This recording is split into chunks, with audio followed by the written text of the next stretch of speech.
pagbalik ni Kapitan Robert Ilnar Ulan-Ulan sa pagkakapitan sa Barangay 76-A, Bukana, nga gikalipay kaayo sa iyang mga ginsakupan ug diin nagpasalamat og dako si Kapitan Ulan-Ulan sa dakong pagsalig sa iyang mga ginsakupan sa barangay sa iyang pagdumala ug sila ang iyang inspirasyon.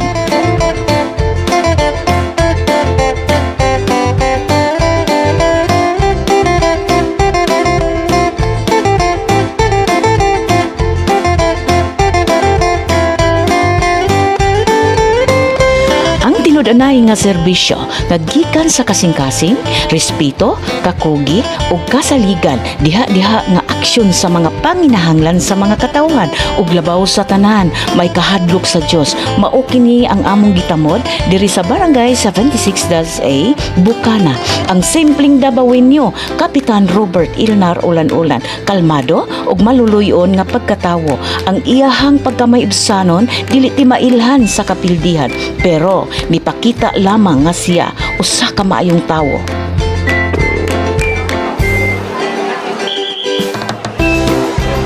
Ang barangay may unang linya nga depensa sa gobyerno. Dili komedya ang serbisyo nga gipakita ni Kapitan Robert Ilnar Ulan-Ulan. Diri sa barangay, siya nagaalagad 24/7. Usa ka taong maduulan, muhatag og solusyon ug andam sa tanang panahon nga moresponde ug muhatag og kinaadman sa iyahang barangay sa walay pili-pili. Og syempre, ug naay mga problema, ginaayos niya. Dili kaniya biyaan ug isigurado niya ang imong kaayuhan.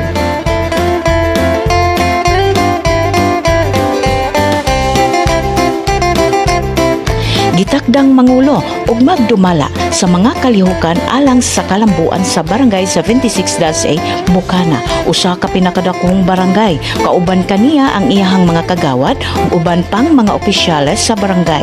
Si Kapitan Robert Ilnar Ulan-Ulan mao ang hipi ehekutibo nga nagapatuman sa mga balaudnon ug mga ordinansa nga gimugna sa syudad.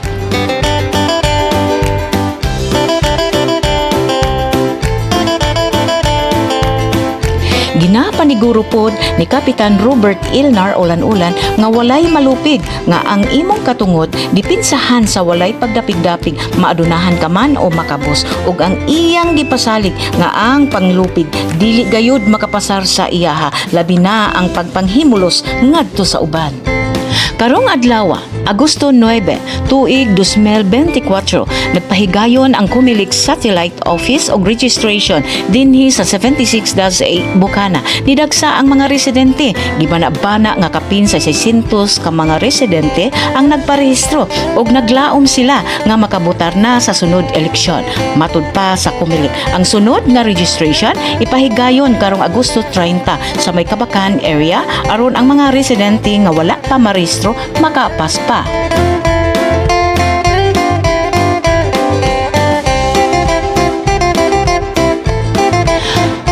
Aniana ang mga interview sa mga nagparehistro ng mga residente. Good morning po yan. Nakakadimi karon sa barangay Hall mismo sa barangay 76-A, Bukana. Kumusta? Anong nakakadimi karon? Ay magtanong ko, mag-transfer. Sa ato pa before, diin mangyay ka na. Barangay 23. Kuya, anong mag-transfer man ka diri sa barangay 76-A, diri sa Bukana? Kaya dire mo na po yun. Okay. So, saan masultin mo ay kuya nga hapon gikan sa office sa Commission on Election kaning para lang yun makater ang wala ka rehistro diri sa barangay Bukana. Okay, ano eh. Ako baking tabang ay mong Bako kayong tabang na kita sa dire. Ang ubang nila ka parehistro, na dire ka lang. effort kini ni kapitan. Ulan-ulan. Okay. Daghang salamat kuya sa kanyang name na to. Numero Pansito. Okay. Daghang salamat kuya o sa imuha na gipanon kino. Okay. Magpa-active ko sa akong pangalan ma'am. Magpa-active. Magpa-active ka. So it means ang imong diyan ni magpa-active kasi ang pangalan.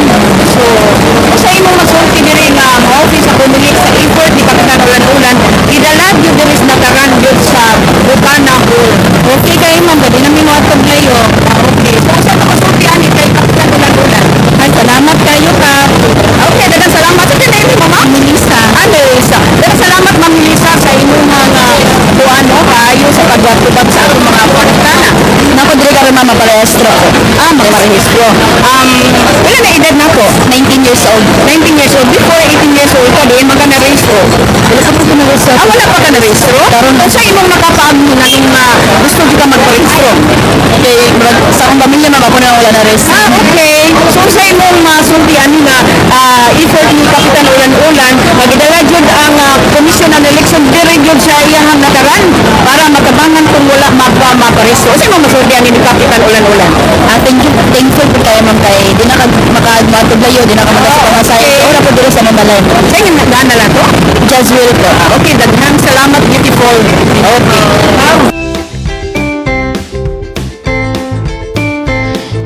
Ug aniya na ang interview sa number 1 Barangay Kapitan dinhi sa Davao City, no other than Kapitan Robert Ilnar Ulan-Ulan. Salamat kahit ano kay at least na tagaan dyan ko schedule sa community na din na mag-himo diri o satellite registration. Pero na-shock lang dito ganina pag-start pa lang sa mga registration alas 8 diri sa mismo sa barangay hall diri sa Bukana along the shoreline. Grabe ng pila sa mga tao, so wala ko na-speak na nakadagan. Pagkatuo ko diri na law-abiding citizen na ito ang mga constituent, pero nakita din ako daghanday kayon din na wala na register pa. In spite na dito sa Isaya nag-conduct namin dito sa satellite registration, then karon mo ni karon ng ikaduha. Og grabe no, abot gid ang mga tao no, at least nagpasalamat ko silang cooperation na diri ang mga tribo, pinampoy mga tribo na po diri sa barangay, na po diri ang mga badyaw no, nakita na ko nga nag-rehistro sad. So mo na siguro usa sila sa mga napiktahan sa akong palisiya kay namo ko palisiya nga kung no registration no transaction policy. Pero kung biligin mo yung mga tapos na raming registration nga digin mo magpa-register, so magpasailawag yun ta nga digin kung issue sa inyo mga transaksyon sa manggarin barangay clearance certification ug pa mga transaksyon sa barangay, digin ko maghahatag sa inyo tungod kay wa man pud na ko wa ko'y basihan base sa kong record kaya nagbase mo ko karon sa link namo sa Comelec na kinsay mga na-registered ng voters nga naagod dito sa barangay, mawala po ito ako ang cater na ko. Pero ang katunguban na wala yun na pa-register, lalo na matapos na ng registration karon September 30, ang pinaselo ay na lang pa after 3 years or 4 years magpareho ang registration na sad, so puting duwaya pa. So pamugin ng problema, isagaraw na ba diri? Na mga borders for more than 1 year na. So qualified na sila bilang residents ng barangay kay although ang balaod 6 months lang man ang balaod sa residency. So qualified na sila. Pero kung wala ka na register, dili man good pwede nga verbal lang.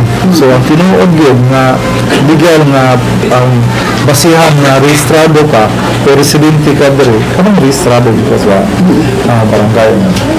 Wala mag-expect ang Comelec ang satellite office hub nga inaani kadaghan ang nagpa-register karon. Dili lang kay newly registered ang uban ka it comes from different transfer kay matod pa nila duha na sila ka employee. So karon ka ang sa pag-interview nato sa head sa Comelec, nisulti sila nga if ever mag-request daw ka og another pwede daw. Unsay man masulti ani kap nga murag gidagsa man jud maayo? Initially, ang istorya media karon sa gawas, no, yun siya nga kap napakaisa ka schedule po satellite registration. Pagpili lang ka saan gusto ninyo na po akong napilihan karon.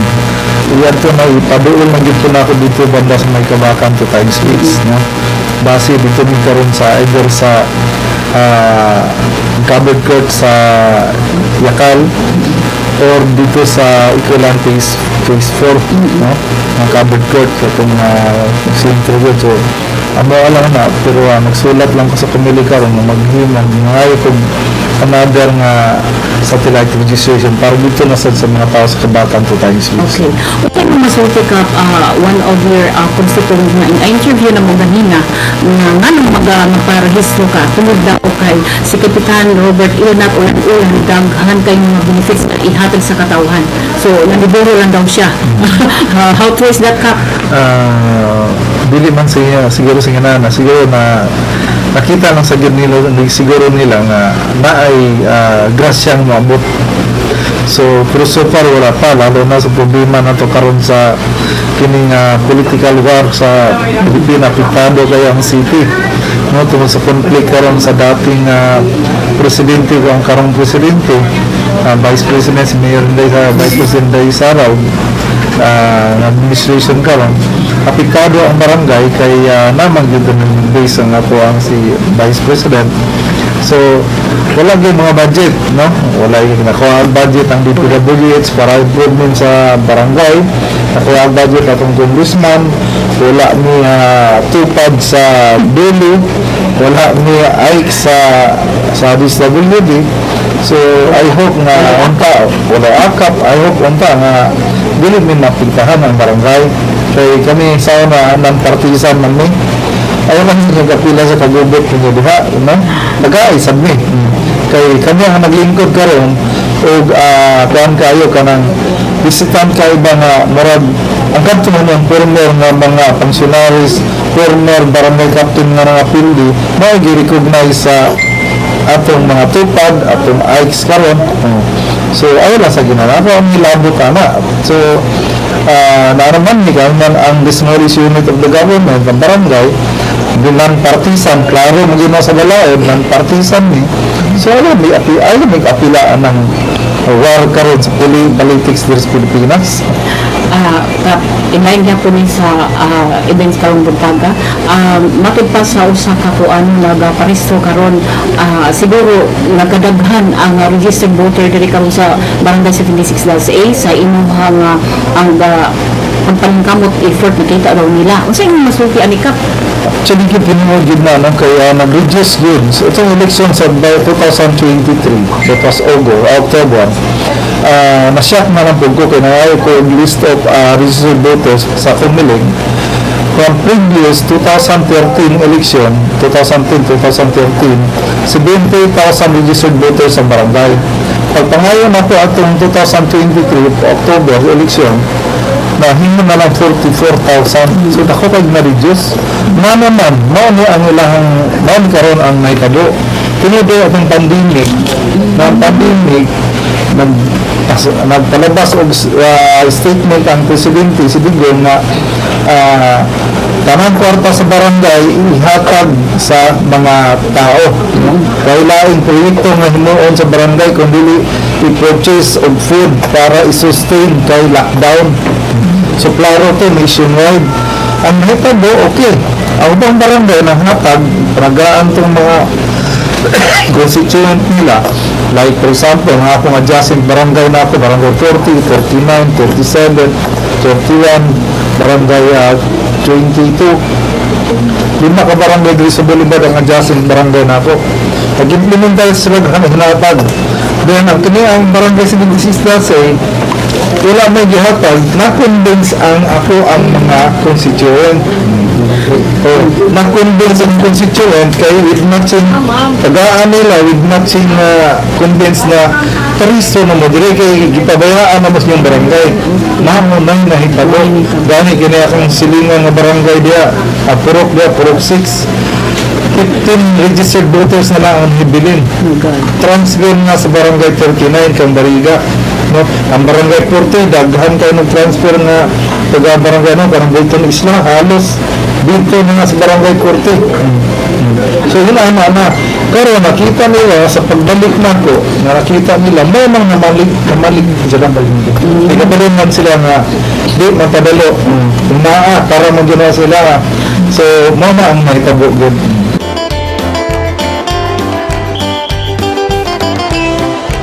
Anian na ang interview sa officer ng Comelec Satellite Office ng Davao. We're from Comelec, ma'am. Nagpamugdan yung Comelec registration. Okay. Kasi mga requirements, ma'am, nga itong ipangayo sa ato nga gustong magpa-register. Any valid ID lang. Kato sa mga estudyante, pwede kang student ID. Okay. So, after this, ma'am, sa Barangay 76 sa Ibugana, asan po ng target kanina kanang satellite office sa Comelec? Ugma, ma'am, naani sa Katalunan Grande. Okay. So, panawagan na lang, ma'am, sa ato ang makiksunan dito sa Barangay 76 sa Ibugana nga wani sila diri kay kutob laki hapon. Okay. 8 to 5. O, ginawag ang tanan na maani sila diri karon sa Barangay Bukana para magparehistro. Mga wala pa na-rehistro, pwede. Mag-transfer, pwede. So, kay name na ito, ma'am? Marilyn Dogma po. First District. First District.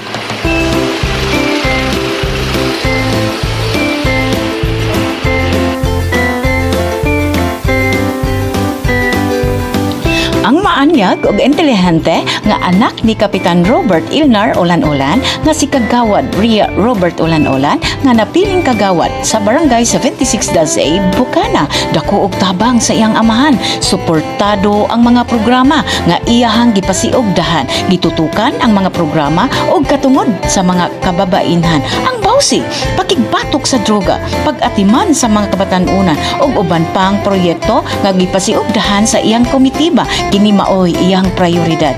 Ang iyahang kahibalo bililhon kaayo, dako kaayo og tabang sa pagpasiugda sa mga programa sa iyang amahan og kining tanan alang sa kalampuan sa Barangay 76-A Bukana.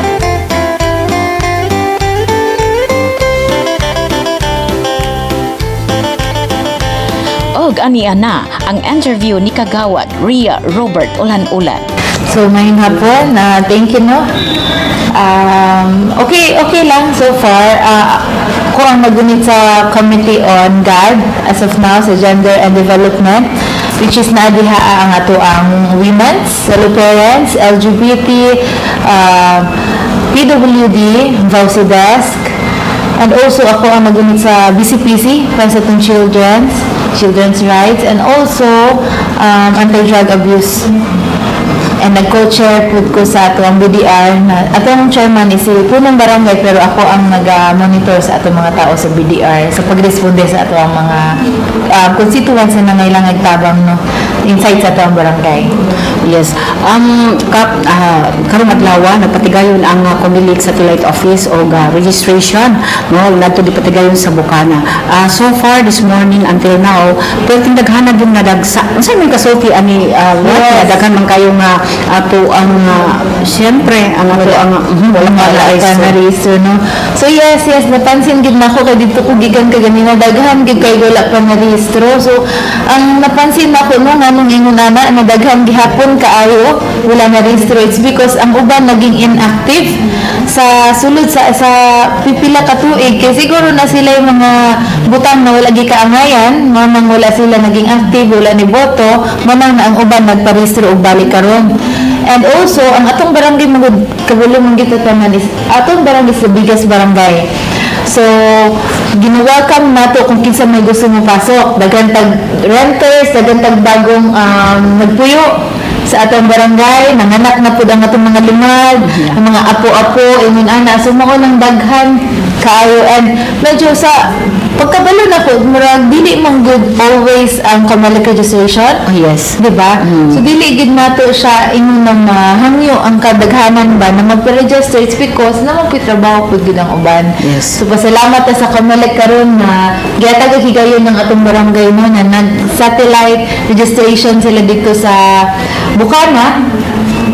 Sa atong mother barangay, so nakita nato dito daghan kayo gusto mo balik, gusto mag-participate sa atong barangay. Yeah.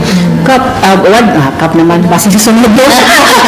So, ari ta diri sa accomplishment ni Kagawad Ria Ulan-Ulan. Anyway, I know nga bago pa, no, bago pa gid wa pa kabot I think 7 months pa. Murag 7 months ka sa lingkod. Ana po gid mi 7 months old pa gid mi paglingkod sa barangay. So wala pa kayo ba? Ang amo mga saad sa tao, wala pa gid kaayo ini nga nahatag namo. So amo na siyang ginapaningkamutan. So ako as chairman on Committee on Gender and Development, which is the GAD, nag-focus ko karon sa dumala or pag-reorganize sa ato ang solo parents and women's kay lagi bago ang among women's head, bago ang solo parents head. So naa pa mi karon sa reorientation sa ilaha, and also sa pagpamano og kanang trainings and seminars with regards sa Magna Carta for Women. So sa August na ko ubay ang akong event sa GAD Kay lagi ginpaspasan na to kay murag midye lang man gud ni nakasugod. Tungod sa naglisod ni atong una kay naglisod ni pa-approve sa budget and also nag-adjust ni sa paglingkod. So karon nagahinahinay mi og bawi, nagahinahinay mi og kanang implement sa unsay mga mandatory sa ato ang barangay.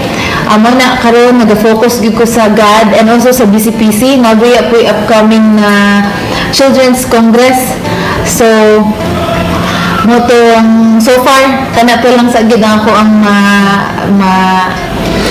share, no? So, diri sa barangay 76-8 ward, murag always nakita ang presensya ni Kagawad Rhea, no?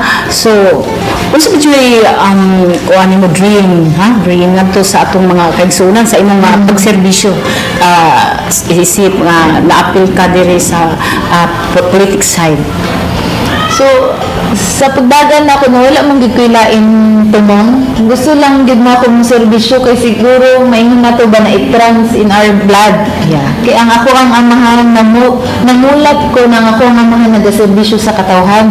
Before dili na ko na siya masabtan pero katong sa escape ako inalanggan dito na ko nasabtan ba nang lami man day kaayo paminawo ng pagpasalamat sa tao na kanang gamay lang kayong gitagad ganin sila gihatag ang kung sa may angay hatag sila pero ang kalipay sa tao dili gid mabayran.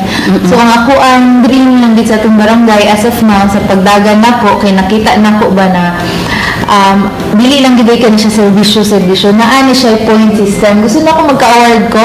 Ay, okay. This year gusto na ako magka-award ko kay i-assess man din siya every year. Okay. So ang assessment sa karon na tuiga medyo kulalat ta kay lagi wala ang dili kompleto atong mga papers paglingkod pero next year mo gyud na siya i-aim na meet na mo tanang point system while implementing na ihatag gusto na ko implement na mandatory ihatag din na siya tanan sa katawhan at the same time makagather makakuha mi og points. Ang mensahe ni mo ba sa atong mga kaigsunan, labi-labi sa Daitero, barangay 76-8, Bukana?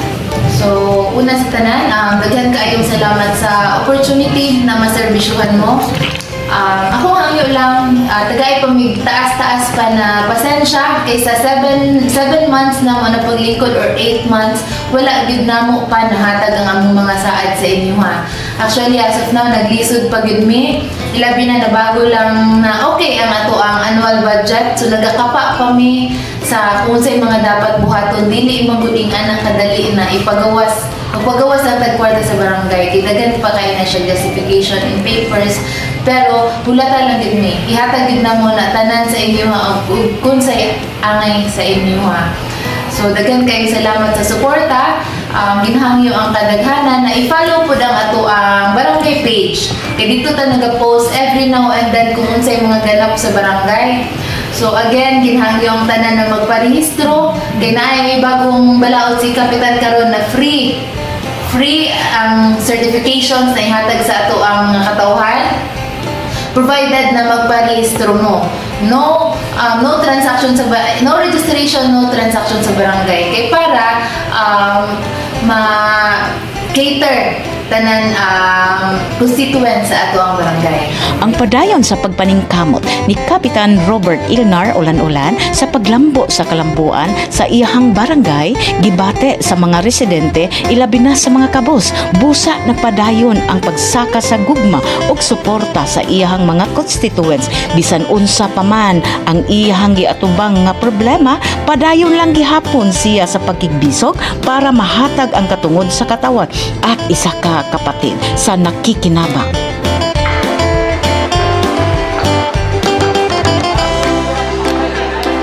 Ang positibo nga paglantaw, panaghiusa og suporta natong tanan o pagsalig sa abilidad sa leader, mauyawi sa kalampusan ug kalambuan, ang pagbubuklod-buklod at kapit-bisig na pagsulog tungo sa sabay na pag-ahon.